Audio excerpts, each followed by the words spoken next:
everything? Has everyone had some tea? Fantastic.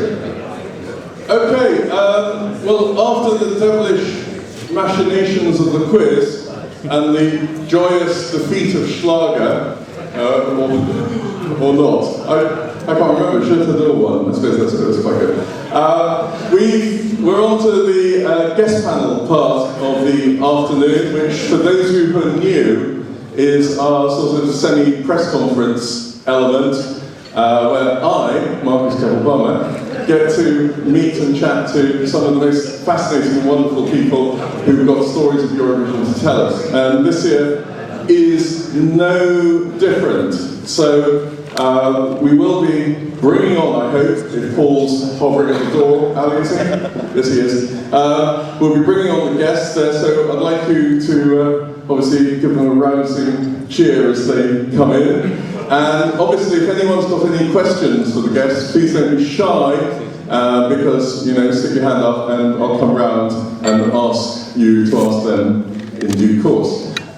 Can I just make a quick housekeeping announcement? At the end of the guest panel, the guests will go outside into the corridor and be there available to sign things or have photographs and stuff taken off like that for about 20-25 minutes. But anyone who's doing Eurostars, if you are a performer later in the evening, please make sure you go and get food first so that you can be at the front there. So the other thing is, when we do go out at the end of this, can you please make sure that you take everything out of this room, because we will have people coming in to clear up and stuff like that. So we don't want cameras and things that we've had left in the past, otherwise they will be sold on eBay and stuff like that. So I'll make that announcement again, but I just wanted to do that. Anyway, let's look at the guest panel there. Hopefully Paul is outside, is he?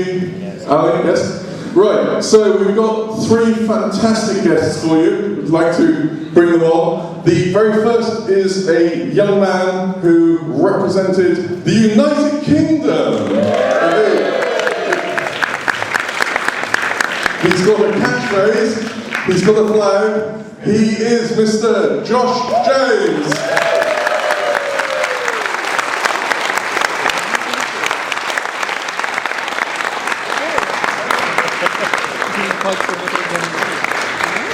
Second up, she is a lady with many a dark story to tell. She's been head of delegation for Latvia for 1, 2, 3 years. She's going to be head of delegation again for Latvia. Means they are coming back. Hooray! She's also from Junior Eurovision. Can I introduce you Zita Kaminska?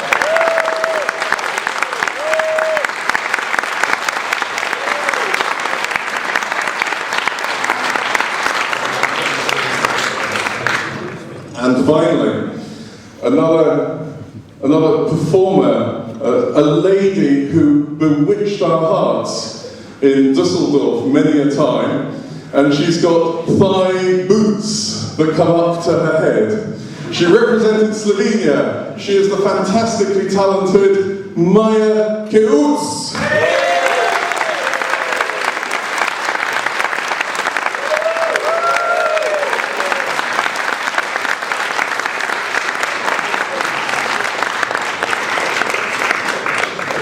So I think we'll agree, a panel of stars that, like we've never had before. So I'd like to start with the best country in the world. No, not Germany. The United Kingdom. So Josh, hello, welcome to... Hello. Josh, let's do that. Can I just say, Josh, I thought you were called Dubovi. Why are you called Josh James? To be honest, I've recently gone through a bit of a rebranding. My name's actually Josh James Dubovi, so all I've done is sort of got rid of the excess, and I'll explain why. I mean, Dubovi is such an unusual name, and the Eurovision is obviously so big, and not that I want to get away from Eurovision at all, because that's obviously why I'm here, but it's just when people type Dubovi, Eurovision was so overwhelming on Google, it's like the only thing that comes up. So I wanted people to know what I'm up to now, all my new material, my new direction, which is R&B and pop. So I just felt like it was, you know, a new chapter, and so there's that was a good move to make. So, Josh James, and you've got a website now, have you? So let's get the plugs in early. I do have a website. I did have another website as well for Josh DeBovey. But no, it's Josh James World. Literally everything is on all social media. It's all Josh James World. Well, Josh, we did have a little series of questions sent in by the fans before this. So I will ask some of those coming through, but I do have to warn you that every second question that came in was, would Josh take his shirt off, please? So we may get that every now and then. Josh, remind us, how is it that you came to be selected to represent the UK for Eurovision? Okay, so I was. Do you want the long story or the short story? Medium. Medium. Okay, I'll try. Yeah, I got an agent. I went to a little drama school when I was 9, and I was there for a few years, and they decided to make an agency off the back of that. And then also I got an audition for Your Country Needs You, which was just for me as a 19-year-old guy going for something so huge. It was quite daunting at the time, but yeah, one thing led to another, and I went along to the audition, and they actually wanted to put me in Uni 5. Do you remember Uni 5 from Your Country Needs You? And was that the sort of Steps Light band? Well, I think that's what they were going. I mean, Pink Waterman, you know, it was always going to happen. But yeah, they got me to sing the same song over and over and over again, and they were filming it. And at the end they said, "Oh, you happy with that? You know, we've done filming now." And I said, "Well, I kind of like to sing something that I think will show off my voice to you." And apparently if I didn't make that decision to speak up, then I wouldn't have been chosen to be a soloist on the show. And then obviously, thankfully won the public vote, and away I went to Oslo. Alright, so if you remind me, Your Country Needs You, you had to sing a Stockake in a Waterman song, is that right? Yeah, that's correct. What did you do? I did Too Many Broken Hearts. That must have been before your time though, was it? Admittedly, but it's a great song nevertheless. So you could have been in a losing Steps Light tribute act, that's what you're saying. And one thing I've learned from Eurovision is there's no losers. I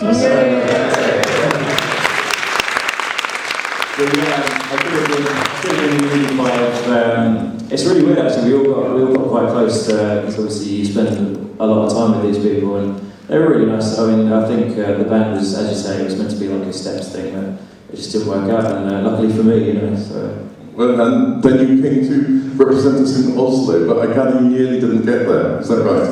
Do what, sorry? You nearly didn't get to Oslo. Yeah, it was crazy. We had the BA strike, and then we had the Icelandic volcanic ash, and it was, we had to take a bus, a ferry, and then another bus, and then another ferry. And I realised that the BBC had said to the ferry, you know, if we sing a couple of songs, can we get cheap rooms? So, you know, that was always good. But no, it was like a 16-hour journey or something crazy, so it was nice to bond with all the team and to have like a little session before you. So a little cruise ship entertainer as well. Oh yeah. So what was it like working with Pete Waterman, who's obviously been, you know, sort of an industry impresario there? Was he sort of big Eurovision man or not? To be honest, I mean, and I know that a lot of you will have seen interviews and stuff like that, I don't think he realised how big it was. I don't think he was prepared, because even on BBC Three, he looks around and he was like, "Oh God, I don't know why I'm here." He was gobsmacked, literally. And I thought, like, do you not know, like, this is Eurovision, you know, it's massive.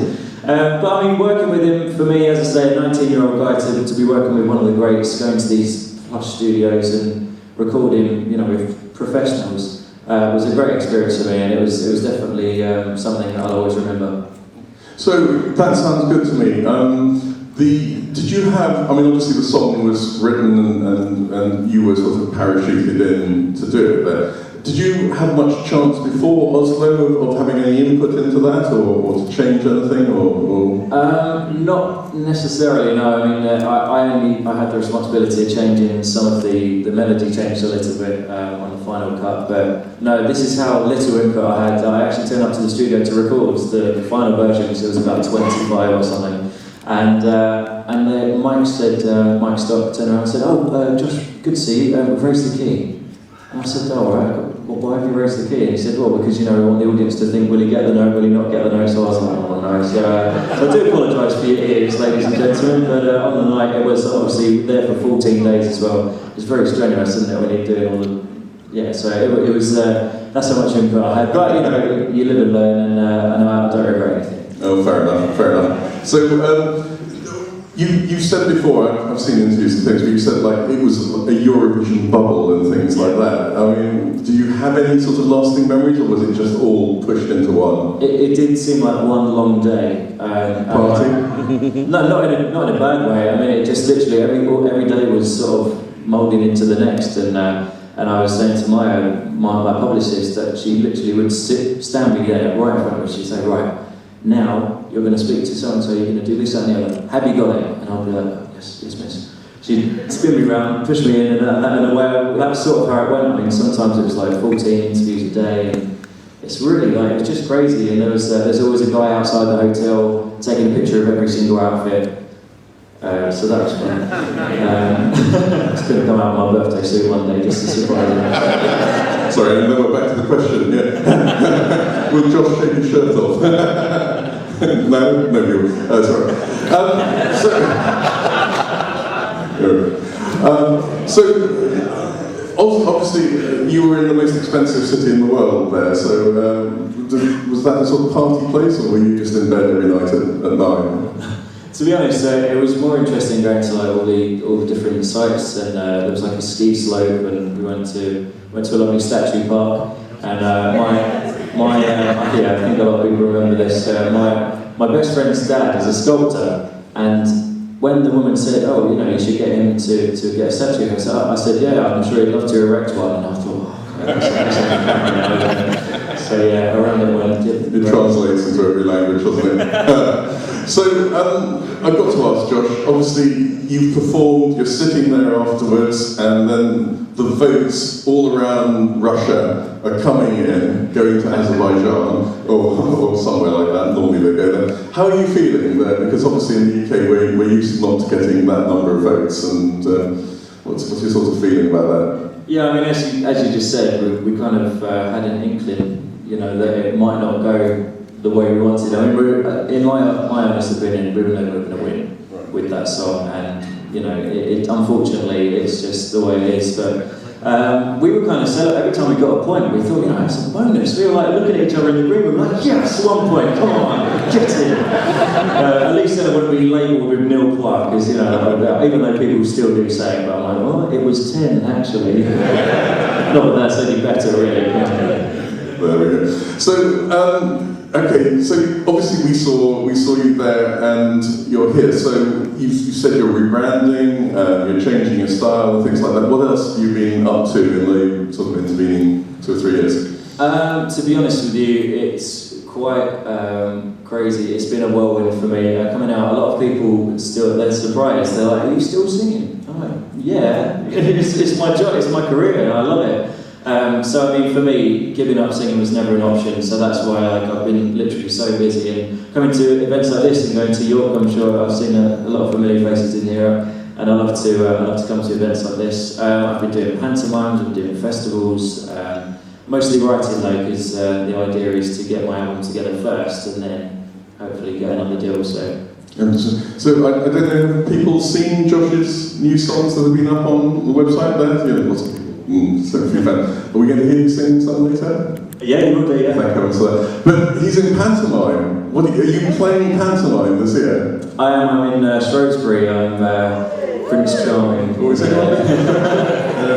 Are you from Shrewsbury? Amazing. I'll see you there.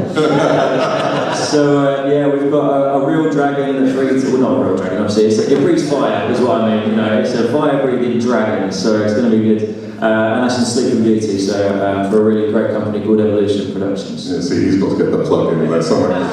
Why are you not playing the pantomime day? I was too small. No, I think, I mean, at the moment I'm typecast, but I actually would really love to play the comedy role. Maybe I need to work on some of my comedy skills. So, talking to you, Josh, one of the things that surprised me most was to find out that you've been in Hollyoaks.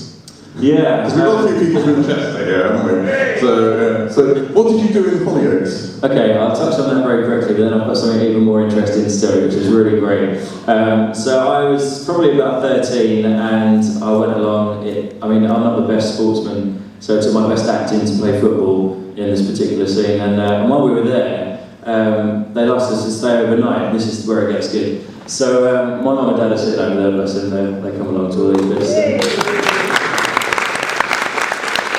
And basically, we'd got a hotel, and they rang us when we were there, and they said, can you do tomorrow? We said, okay, we'll stay overnight then. Bought a school uniform from the shops, and then sat in the room waiting to film like the first scene. And it was like, time's ticking, what's going on? And my dad's obviously got a bit of growth on, we didn't expect to be staying for as long as we could. And all of a sudden this woman's come over and said, I'm really sorry, it looks like we're not filming today. I'm like, you're joking. I just like bought a school uniform, we've like got the hotel, and then she said, let me, I'll be back in a minute. So anyway, with that, she's come back in the room with two guys, and she said, excuse me, that's the director and the producer over there, and they were wondering, to my dad, would you like to play the part of the teacher? So my dad's been in Hollywood, so he's like, Mr. Woods. Oh, fantastic. Yeah, it's all good part as well. Do you want to do Eurovision? So anyway, Josh, I just love the story about your country needs you, and you're doing the Will Young bit and stuff like that. So what was the song that really changed the minds of the people there? At the time, I was really into a song by John Legend called "Ordinary People." So I was, I really felt like that showed off my voice to them a bit better. And they all clapped, and I thought, why didn't you ask me to sing something that you thought I would sing better anyway? But and how does that go? It goes. Girl, I'm in love with you, but this ain't the honeymoon. We're past the infatuation phase, right in the thick of love. At times we get sick of love. It seems like we argue every day. I know I've misbehaved, and you made your mistakes. We both still got room left to grow. And though love sometimes hurts, I still put you first. We'll make this thing work, but I think we should take it slow. We're just ordinary people.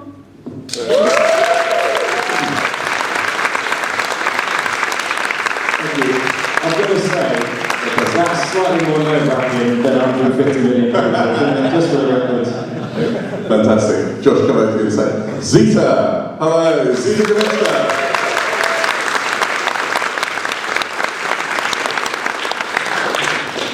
Zita, you've been Miss Latvia Eurovision for, is it 10 years now? Mrs. Latvia. Mrs. Latvia. So tell me, you've done Junior Eurovision, yes? Yes, Junior Eurovision for 3 years. Right, and when was that? 2003, 4, and 5. First 3 years of Junior Eurovision Song Contest. Okay. And then you've been head of delegation for Senior Eurovision. Yes, I started as assistant head of delegation in Belgrade, in Moscow, and then starting from Düsseldorf, I'm head of delegation. But Latvia was so successful when it started Eurovision there, and were you involved when it came to Riga in 2003? Yes, I was in production team. I was TV production coordinator. I was the person who had to call and write to all 26 countries at that year and coordinate all paperwork, all videos, all backing tracks, and work very closely with a multiple camera director who was from Sweden, who was showing all these songs. So you started off by all the heads of delegation coming to you, and now you're one of them. Yes, and I think it's easy for me because I know other side. If organizers ask for something, I understand why, because I was there. So it's easier for me. So just because Riga was my favourite Eurovision of all time to be at, because I thought it was absolutely superb. It was just lovely. I think it was so brilliantly organised, wasn't it? Wasn't it fantastic? Did anyone else go to Riga? Yeah. But were any of the heads of delegation particularly difficult in Riga, perhaps? I have to be polite. I won't tell. Sorry. Perhaps Israel? I didn't say that. I think we all know what you're saying there. He's my friend now. Just please. Fantastic. So, a lot of people obviously go, but can you tell us then what your involvement as head of delegation is in the whole Latvian Eurovision process then? Well, it's very, very long descriptions, and what head of delegation, what I have to do. Practically all travel organization for our delegation, flights, hotels, everything, accreditation, then everything regarding television, like transmission, broadcast of all programs. Sometimes people ask, if you didn't go to final, why you don't go home? Because for me, then Eurovision doesn't stop, because Latvian television broadcasts final too, and I have to organize a jury, I have to organize televoting, commentator. Our commentator always works from Latvia, so I have to gather all things, material, everything, and inform him. Since we're so small delegation, I'm responsible for a lot of things regarding Latvian press. I have to inform them, I make pictures, I film, I write diaries in an informal way. I give, practically everything. Sometimes I have to be like psychologist, because not many managers in Latvia are very experienced. What to do is very, very nervous singer who doesn't want to sing or something like that. Actually, my second diploma is in psychology, but yes, it's yes, you probably know how it is to go on that big stage. Usually Latvian singers, they don't have opportunity to sing for so many people. It's really intense, it's really stressful, because you're like representing your country. It's not like you just represent yourself, and they really don't want to fail.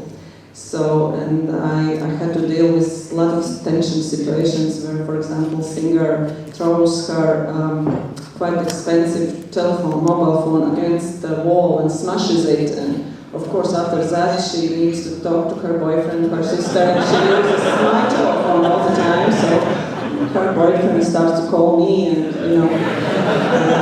things like that, so probably you know how it is. So your manager, psychologist, mother, everything. Telephone salesperson, fantastic. Yes, and main thing, of course, if we look from the side of EBU, I'm the person who they will contact in a very serious situation. So it's everything. It's hard to describe. So because we know that there are these heads of delegation meetings that take place there, and I think there's one in December, is it, you're going to? No, March. March, is it? Okay. So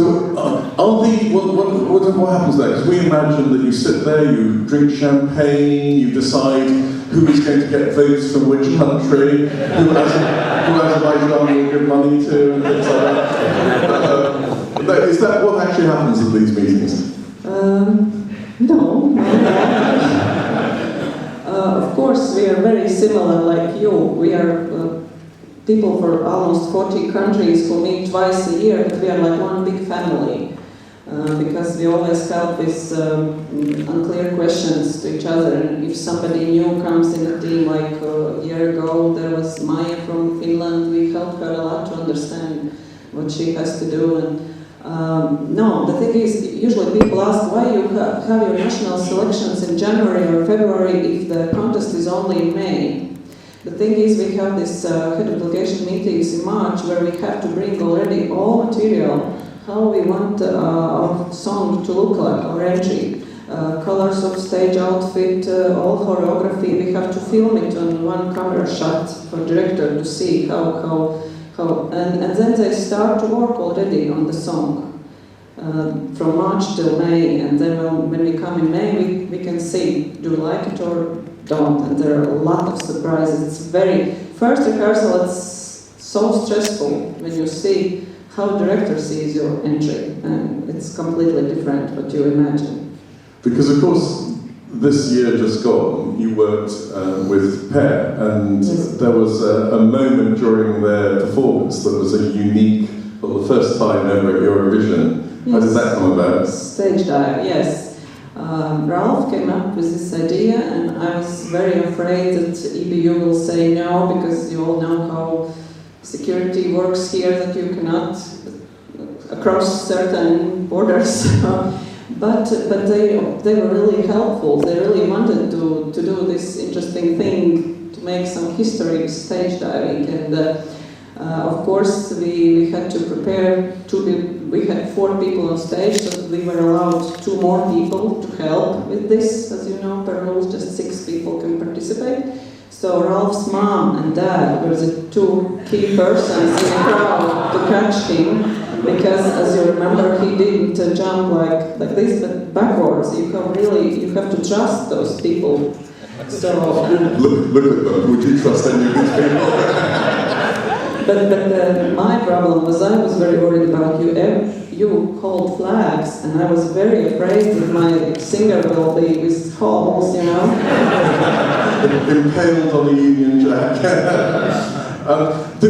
One feature of Malmo as well was beforehand. They made postcards, but not in Malmo. Did they come to Riga to make a postcard? Yes. At first, I think it was a very great idea for a Swedish crew not to promote the country through postcards, but to promote those singers, to show what they do, what they love, what their hobbies are in their country.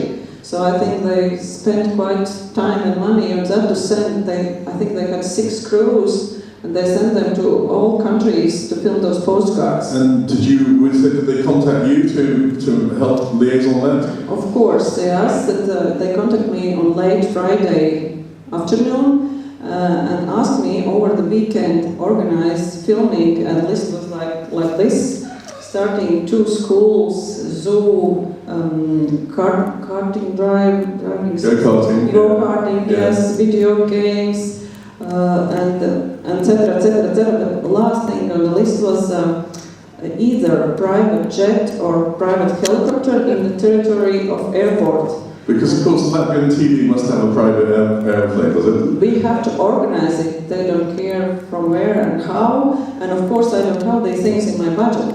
I have to call through weekend to people and ask and beg them and say, oh, but your private jet will so many million people will see your private jet, you will be honored to be at this. And then if you heard on airports, then you understand how many security things again to organize to get allowance to film here. So, and after that, but filming crew, they were happy because I did everything, of course. No question about it. They had everything. They had private jet and zoo. So they must be really pleased. They were so happy. The director was so happy. And but when I first saw this postcard, it was like just right before we went to stage, our guys, and we were standing, and there is our postcard. Nothing. Nothing. Just one small, dirty rehearsal room where you always rehearse. No private jet? Nothing, no private jet. There was also a museum of aviation museum and zoo, and people in zoo, they were so nice. They were allowing boys to go in the flamingos cage and feed them, and they were playing with seal. Nothing. Just this rehearsing room. And I was standing in and watching and almost crying and thinking, it's going through my head, what I will say to this Latvian millionaire that had this private jet. But we know, Latvia doesn't have too many votes sometimes over the years and things like that. So is that good then? Because on the Saturday you get to sit in the arena with all the delegation and you can watch the show. Because at Baku, did you have a nice front row seat there? Yes, in some countries we have tickets. If we don't get to final, singers have tickets and they can watch at least their friends or competitors. But in Baku, we didn't have tickets, so that means if we are not in a final, we are, I don't know where, in a hotel. So where did you watch it? So we had very nice hostess, an Azerbaijani student, and she invited us to her family, to her apartment, to watch a big screen and have some party. And actually, I told you this story. That question was something else. You asked me about political voting. I haven't yet. And the answer was, when I was just TV viewer, I thought it's political voting. But since I'm deeper in the Eurovision, I can understand it's more like cultural taste thing. And that's what I saw in this family. we, small Latvian team, we were so happy when Oit Leplan, the Estonian guy, he was singing, oh, he's so charismatic, our girls are voting with Azerbaijani telephones, and this family, oh yeah, nice. And then the guy from Turkey starts to sing, and they were dancing and happy and voting, and we are sitting, okay.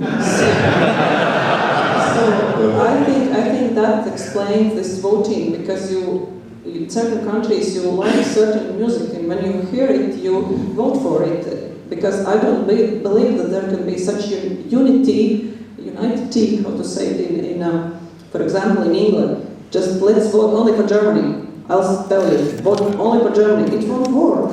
If you like something, you vote for it. Absolutely. So, which is your favourite Latvian ever Eurovision entry? I think two of them. Okay. I can tell which one is better. And first is Brainstorm, of course. And second, I think Walters and Kaja, the boys in Togo. We've heard just this week that Cyprus is not taking part this year, they're staying home. Is it Latvia is definitely going to be there? Yes, we announced contest already a few days ago, on October 1st. So everyone can celebrate things to Latvia, so we can all go back to Riga. Yes, it's really important, because the Latvian people think if we're so unlucky and so many years in last places, so we don't have to participate anymore. And this year it came kind of easy, but the year before it was really close that we would drop out. It was really close. Big pressure for public that we don't need it anymore, because we are losers and it's really cost big money. And then, yeah. Well, I think we're all very grateful that Zita makes Latvia participate, so brilliant. Another small country, I think, is it Slovenia? Slovenia? Is that a country? Do you I get those questions all the time. Oh, that's loud, have you?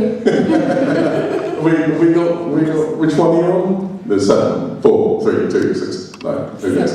Anyway, Maja, you represented Slovenia, yes? Yes. Can you remind us what your song was called again? No one. That wasn't the original name though, was it? No, the original name was Vanilla. Vanilla? Yeah, like vanilla. Yeah, so why did you decide not to do it in Slovenian? It was because, for me, it's actually easier to sing in English sometimes, because Slovenian language is really rough. It's a lot of r and sh and ch and th. So it's really hard to sing sometimes. And it's like, people will have troubles to sing along with that. So maybe we could also, make an English version. Actually, I do have to say, there are some sites I've seen in Indian curry houses in Manchester, but having Maja teaching Josh how to say something in Slovenian was fantastic last night. So, tell me, how did you come to be selected then for Eurovision for Slovenia with Valentina? Yeah, I was just fresh from Slovenia's Got Talent, and then they decided to invite 10 artists. And I was one of them, and then they represent us like 3 songs that we could, and we had to choose one, and I was already on the stage performing, for Slovenia among 10 artists, and then I won, and I didn't even realize what was going on, like from gymnasium straight to Eurovision stage. So it was a very, very big experience. Wow. And Slovenia's Got Talent. That sounds to me like that's a fantastic show. So, how did you come to get involved with that? Was that something that you thought, I must go on and do Slovenia's Got Talent? Actually, I wanted to study music after my gymnasium, and my family didn't have a lot of money to provide me with it, and I was searching for a way how to, go and study abroad, and we had the Slovenia's Got Talent competition for the first time in Slovenia, and the prize at the end was 50,000 euros, and I was like, wow, that's a lot of money, I could definitely do that, maybe. And then I went into it and I didn't even expect that somebody's gonna know me, you know, afterwards. But everything was crazy and I didn't win, but I got an opportunity to start my career, so I just went on and then it just went. So was that just 1 week? 1 week? It was half a year. Half a year? I had a final exam of history the next day, so I didn't sleep at all. My gosh, €50,000 would be fantastic. It would be, yeah. So, did you have a good head of delegation then who took you to Düsseldorf? Yeah? Yeah, I had a wonderful head of delegation. You know him, Andre? Yes. It was great. And as I asked you before, did you have much input then into the staging of the song or anything else like that? I was trying. I was very stubborn. I wanted to be involved as much as possible, but the television was stubborn also. So I got my dress, for example, like one day before we went to Düsseldorf, and when I was talking with my designer, I said to him, okay, well, I was kind of imagining it with, you know, like a lot of necklaces, like, you know, a gold one, and he just made it out of the zips, you know, like this. And I was like, okay, well, that's not exactly what I expected it to be. And it was like 5 kilos, so it was horrible. It was impossible almost, you know. When I was standing in it, I couldn't even move, so I was like, how the hell am I gonna dance in this shield? And then he put me, like, this wasn't enough, then he put on 20 centimeters high heels. So I had a really, really tough job on the stage. Have you still got the dress? Yeah, no. Oh.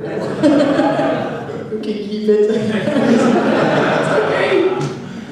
He's probably gonna break my wardrobe, so it's fine. So, obviously, Josh was saying that for his experience it was like being in a bubble and you didn't really know. Was it the same in Germany, same in Düsseldorf? Yeah, it was. I remember the feeling when I was standing on the stage for the first time. It was, wow, I really realized this is what I want to do for the rest of my life. It was such a powerful energy, you know, everywhere. And like you said, everything is so professional and on the top level, and you can just enjoy, you know, and you can just do your best on it.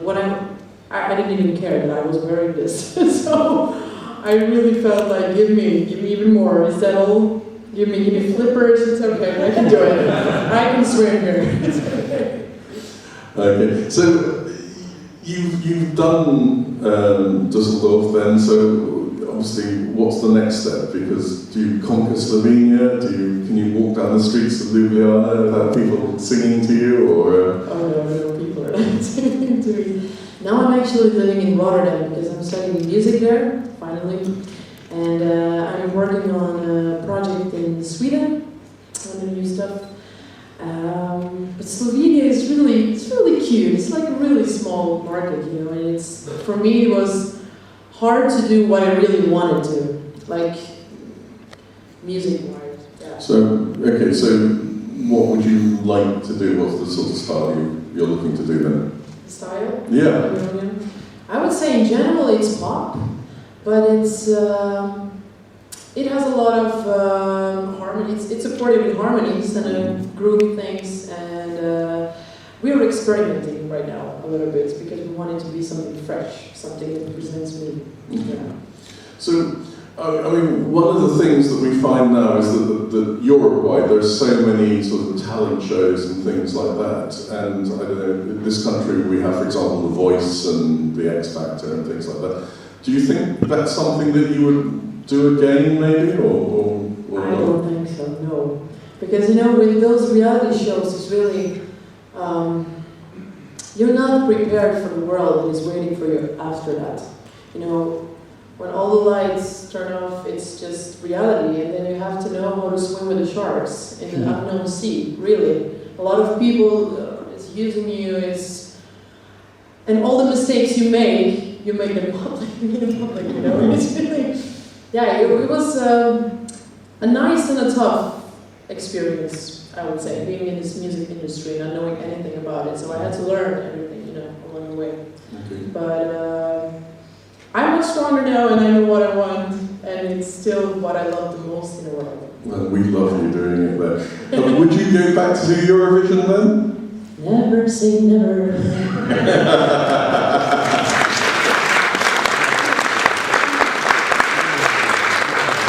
So, I mean, do you think Slovenia has a future at Eurovision then? You know? Future of Eurovision? Yeah. I don't know what we should do to have a great future in Eurovision, but it's like the same thing with UK, you know, we always come last. I mean, usually. It's just... We can't all come last. So we have something in common, yeah, definitely. So, you said did you do, Slovenia's Got Talent, did you do many songs on that? Did you sing a lot? Yeah, I sang Joyful, Joyful.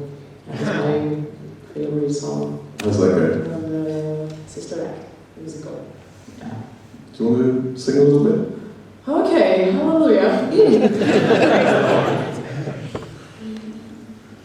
Joyful, joyful Lord, we adore thee, God of glory, Lord of light.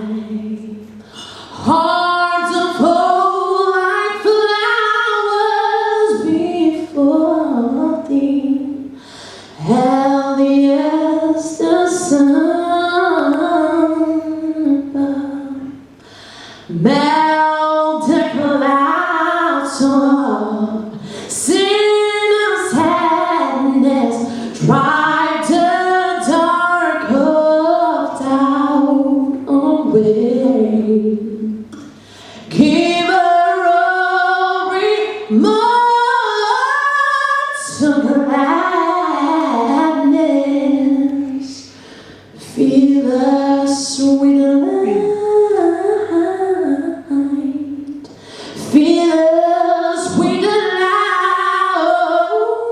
feel us with the light of day.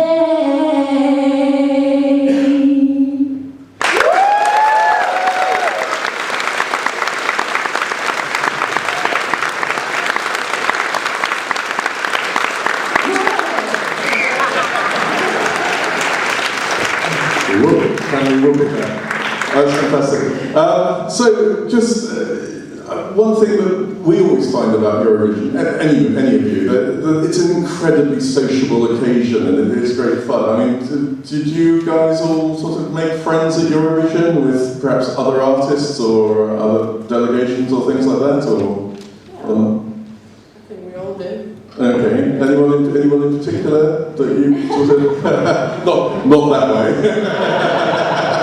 It was that way. With the guy from Greece. Yeah. Okay. The guy from Greece, we were hanging because we were also like sitting in the bus together all the time and everywhere, you know, we wanted to appear together. So then they also, Slovenia and Greece, and what a affair. Oh, and then my boyfriend went crazy. It's not it, no. They just put you together. Did you see anybody in Oslo? Yeah, I was saying to Maja that I always ended up next to Harel from Israel. We always, literally every picture, every journey, we'd always be next to each other. So we were talking quite a lot, and there was no controversy in the movies with us two. But the thing is, I mean, it's so difficult to stay in contact, especially like Facebook. you don't know how to. Well, back then, like what's back then? Back in my day. No, it was like Facebook was kind of still going through, and it wasn't like you didn't have to do it every single day like now. But how did you cope with the Israelis? Because wasn't Harel just sort of surrounded by? Mossad, yeah. There was he had this giant guy with him at all times, and I remember actually watching the semi-final, and this guy was sort of waving a flag, and you were meant to be seated and you know, enjoying it, and he was waving the flag, and Harel very politely went up and said, "Excuse me, do you mind if you sit down?" And he turned around and was like, yeah, great, isn't it? And just carried on waving, and then this guy got up and he was like, bang! So then I thought, oh, I don't want to mess with him. And Zita, do you sort of have many friends with the other heads of delegation or other delegations or artists? As I said, we are kind of like family like you, that we're very happy to meet each other twice a year, in March and May. Of course, in March we are more like friends, in May we are very busy with serious faces and hardly see each other, so in March again we are again happy. So, but yes, probably, yes, I have a lot of relationships through Facebook too, and probably Mark Norman, this Estonian head of delegation, is one of my, how to say, friends. Yeah, and yeah, he said if you have talent, just call, let's go and take some coffee. Fantastic. I do. You mentioned political voting, and we know we've all suffered from voting. I mean, is there anything that you think about how Eurovision can survive voting controversies, or is it just a television show? Nobody. They're all silent. Politics is scary. Politics, but I don't know, because every year there's like a change about juries this or televoting that or so on like that. And it's one of the things that, do you genuinely think that we should have got more points? I don't think the voting needs to change. I think it's people's attitudes, and a lot of people think that it's the country they like. I mean, a lot with X Factor and things like that. If you like something, they think, oh, they'll be fine.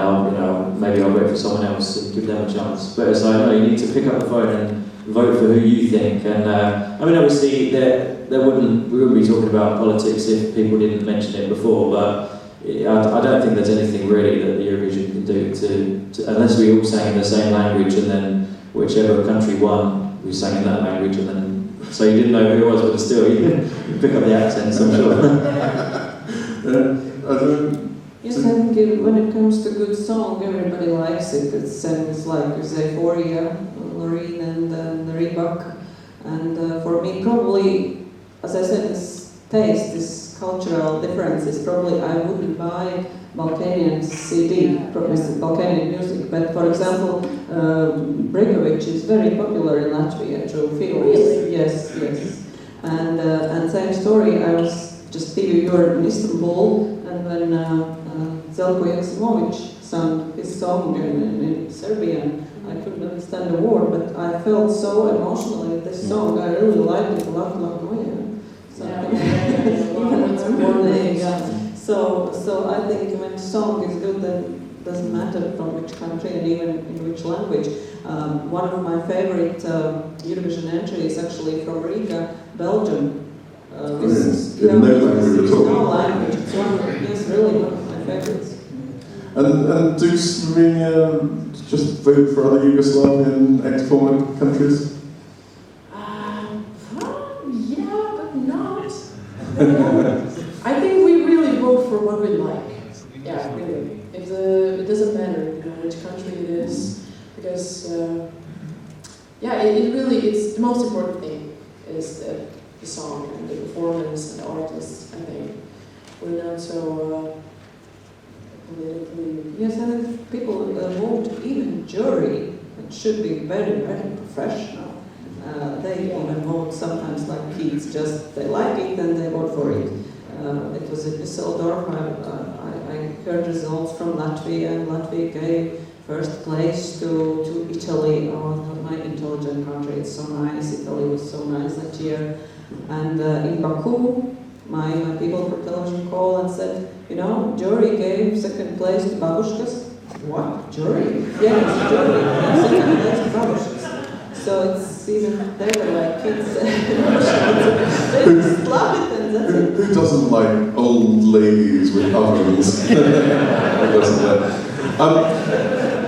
If anyone's got any questions, please do stick your hand up in a second. But before we do, I've got a tiny little surprise. Well, actually not that tiny. It's a giant surprise to me, because there's somebody else in the room that I'd like to bring up on stage. And that is Jonna Nilsson, who is the keyboardist. I think you may have to bring up a chair, Jonna. Have you got a chair? Oh, okay. Who is keyboardist with Maja, but also in this context, was and has been backing singer in Melody Festival with, who were you backing singer with? A couple of people, but mostly Danny Saucedo. What was the song? Can you remember the song? It was in the club, and also amazing. So, and you toured with Danny Saucedo as well? If I talked with him? You toured. Okay, I talked. Did you tour with him? Yeah, I toured with him, yeah, two occasions, one in 2007 and then in 2011 too. How did you, so were you actually at the Melody Festival on stage? Not on stage actually, I had to stand behind stage because there were too many people on the stage and we're not allowed, so I was standing there checking a monitor though, so I saw the whole. And was it, and presumably as a backing singer you just do ooh, ah, and that's it, is it? More with this song? Or, yeah, I did most of the, I dubbed him most of the time. So that's basically saying. So basically you are Danny Saucedo.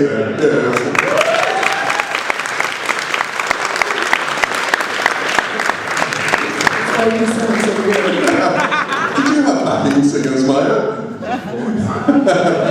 Did you have backing singers, Josh? Yeah. Well, were they standing off stage as well? There was a question I read, there's one at the back, sorry, could you come forward a second, young man?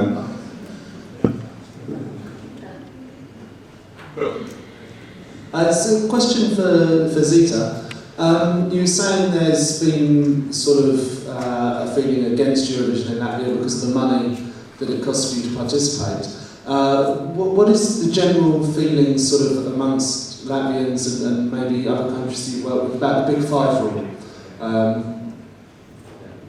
So shouldn't the UK be allowed to be a pass to the final every year, Zita? I think it's not exactly only money thing from public. They're just saying why we have to pay such big money, and it's very hard for me to convince that this all professional things, which is around musicians now, singers now. For example, one of my singers, she said, it's the first time in my life that I can whisper and everybody hears me because so good sound, I would think about it. So I think this experience worth it. And secondly, it's not like only singing contest, it's sort of like PR for your country, especially if it's a small country somewhere. And for me, I'm making such a thing that we always meet our ambassador in a certain country, and now it's new tradition. When we leave Latvia, we go, for example, last year to Swedish ambassador in Latvia and make some press conference, just for people in Latvia to feel that it's not some sort of small club thing, but it's really, really same as Olympics, just in music. Josh, do you think it's okay that people like the UK get to go straight to the Saturday final? I mean, my opinion of whether we should or not is different to,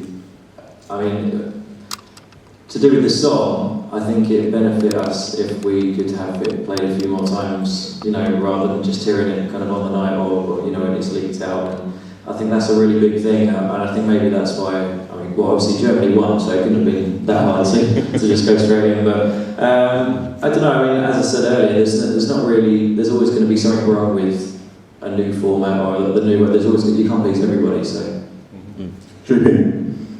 Zita, a question to you as head of delegation. Can you let us into the secret how much it costs for us, Latvia? How many euros or pounds? Is it so secret? You don't have to answer, Zita. Probably for you it will be not too much, but for Latvia it's quite a big amount of money. It's approximately 150 lats for all production, and that's for us. It's if you can show a normal concert in Latvia, for example, for 4,000 lats, and this is 150 lats. It's like for comparison. So we can make a lot of concerts we can show in Latvia. Okay. And you? Question for everybody on the panel. What's more important to Eurovision, being an entertaining TV show or being a fair competition? Maja, what do you think of that one? Both. You have to choose one or the other. Can you repeat it again? Yeah. So Maja, do you think Eurovision should be a good television show, or should it be about the song? The contest. Okay. Well, because I love music, I think it should be about the song, you know. Of course, it's a lot about the performance and everything around it and the whole feel of Eurovision, you know, like partying and, you know, it's really a special thing.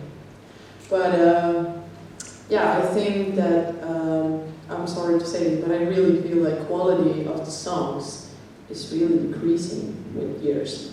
So it's very predictable. Is that very because, predictable. Is that because every song is written by the Swedes? No.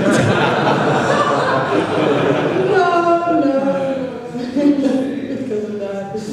Jona, what do you think about it? Because obviously Sweden has a successful track record at Eurovision.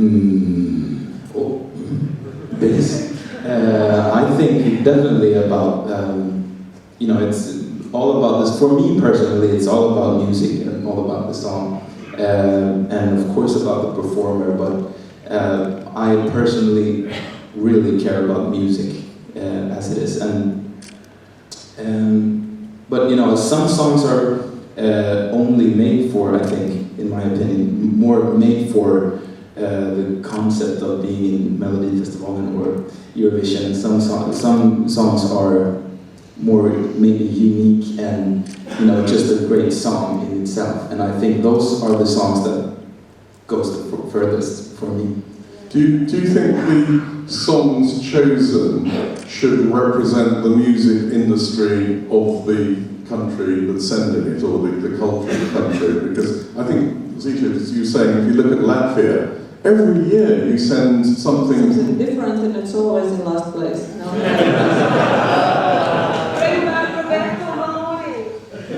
It was a long time ago. Yes, opera.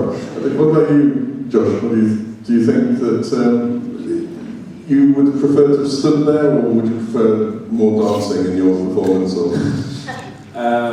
Well, as the Schlager Boys said about my dad dancing, I think it's probably best for me to be standing a bit more still.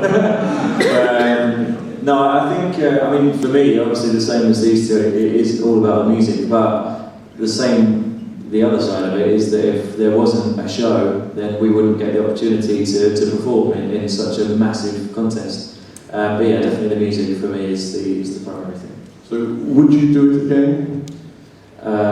Yeah, I mean, obviously probably with a bit more input, as I said, but why not? You know, I can't do any worse than I did. Well, Would you want to write your own song? Because I mean, obviously when Junior Eurovision started, there was the element that they were supposed to create the songs and write the songs and things like that. Would it perhaps be better if the performers had more involvement in actually writing the songs than perhaps being given it by Pete Waterman or Thomas Giesler or somebody like that? I think, in my opinion, if I was to do it again, it would probably be best if somebody gave me the song, because otherwise it's like, oh, you know, this is how I would have done it, and I don't think that would go too well if I came last again. So no, I think definitely to be given a song would be, I mean, I'd like to have input in the song, I'd like to co-write it. I just wanted to add to this question, is because I believe it's really all about music, and this national selection, last one in Latvia, was first that I produced, and I really cut off all this dancing things and made more like music. And what I really love about Eurovision is that people start to bring in live instruments. Of course, they are not allowed to use them on stage, but they make small jam sessions in the clubs and corners. I think a Dutch band started it in Düsseldorf on a boat where they lived. They made several jam sessions where their musicians were singing our song as backing vocalists, and music guys sang their song as backing vocalists. They played live instruments. Of course, for me as a delegation, it's more headache to bring in all those guitars and things, but it's really worth it. And in Malmö, our pair guys, they sang together with Estonians on a stage. So this is what I really love. I would be happy not to have backing tracks, but this you know, then everything will be different. This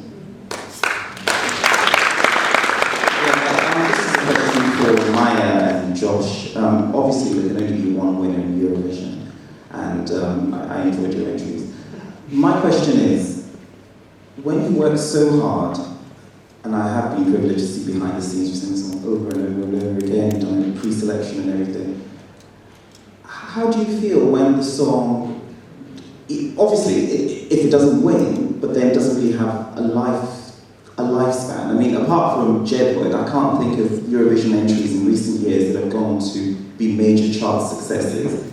So when you're being coached and, you know, the composers and the whole team behind the song, I mean, what are your hopes for the song? Yeah, if it doesn't win Eurovision, you know, what's next? What's next? How do you mean? What's next? So, It doesn't win Eurovision, but do you not attempt to, you know, you're from Crisalide, so all the other countries, do you not want it to be a chart hit yet? Do you not want to Ireland, you know? I think it depends on what your goal is. And for me, it was more like, I always wanted to stand on that stage, and for me it was a dream come true, you know. And for Slovenia, that was a great place, actually. So I was very happy with it. I was really, you know, this song was played around Europe, and actually it fulfilled my plans, because afterwards, I mean, I wanted to go into a little bit of a different direction.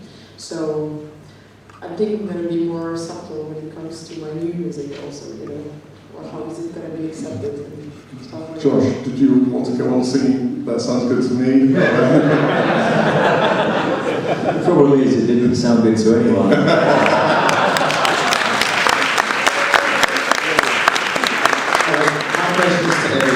Now, Zita's already told us what her favourite Latvian entries were. My question is to each of the panel, what's your favourite entry from your home country and also your favourite ever Eurovision entry? Jona, do you want to go first? What's your favourite Swedish entry? Favourite Swedish? I would say actually, ABBA. Yeah, that's me. And, but that's... No. No, and also, but I actually, Loreen, the latest song, Euphoria, I love, really. And favourite UK entry, Josh, apart from That Sounds Good to Me? To be honest, I've always been asked to compare like the other countries. Like, what's my favourite? Can I come back to you? I don't know. Because actually, if we ask Richard that question, he'd go down the line. So Maja, have you got a favourite entry from Slovenia, Yugoslavia? I think Nusha Verin, the energy. We'll come back to Josh then. Hello, I've got a question for Josh. First of all, it's lovely to see your mum and dad here, Kim and Richard. Where were you last night? You ditched them. Poor people in Wetherspoons. Now, my question is, when you were selected in the run-up to the contest, did you have any advice from previous UK entries? Did anyone give you kind of bits of advice about what to expect, what to do on the night? Did you have any kind of guidance from people who've done it before? I had a message from Katrina on the radio, and she said, "Good luck, you know, I'm behind you." No advice as such. I'm not really sure what she could have said apart from mind the step. But yeah, and then I met her in Birmingham, and I don't think she recognised me, so I wasn't sure how sincere the luck was, but I appreciated it nevertheless. But no advice really. I think you can't really plan for it. I mean, it's something that you have to go out there and discover it for yourself. Paul? Josh, do you think the UK should stick with the internal selection from the past couple of years, or go back to a public selection? I mean, the thing is, it goes back to opinion again. I mean, our country, think that there are songs that we like that maybe the other countries might not like. I think it will be hard to keep everyone happy, as I said. I mean, we would be happy to have the choice to select the song.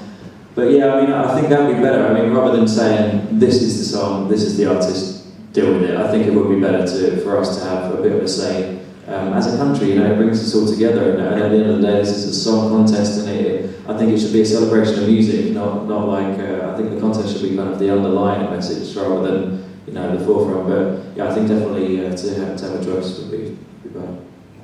So, Zita, have you got any inside thoughts about what Copenhagen's going to be like next May? I have no idea. It's a very interesting period when you wait for songs to come in. You never know what you get. Good ones, bad ones, and even if you get bad ones, you have to work with them. So, yeah, it's kind of scary. Fantastic.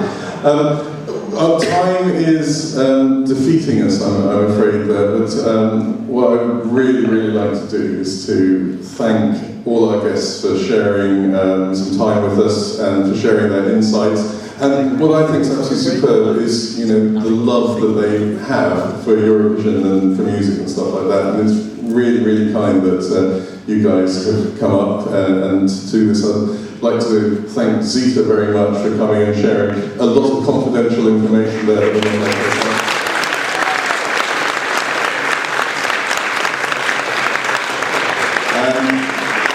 Zita has promised me that she will be dancing at the disco later. So.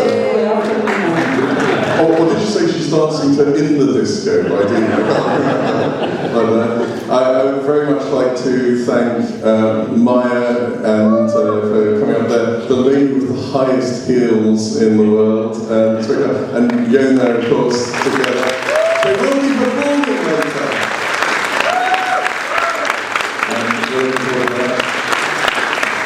And of course, I would very much like to thank, will you take your shirt off? No. But I would very much like to thank Josh James, who is in pantomime, joshjamesworld.com, which is all available there. Games over, there's a new cover of a Drake song up online as well, which is absolutely fantastic. Josh is going to be performing later, and also he is going to be signing some stuff outside any second now. Josh.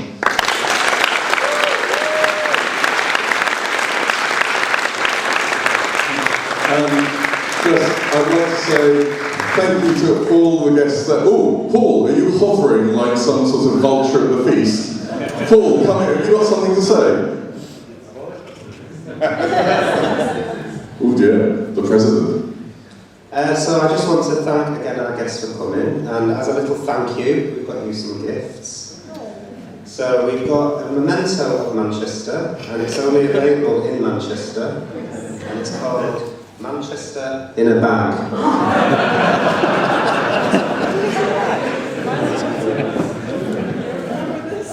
So, for those of you who don't know, it's all the great monuments of Manchester in a bag. So you can build your own Manchester. And we also got everybody that came today to sign an I Love Manchester postcard for you. So you can look at it and think of happy memories. So, ladies and gentlemen, can we show our appreciation, please, to our fabulous family, Young Minister, Mike, Chief Minister, Josh James.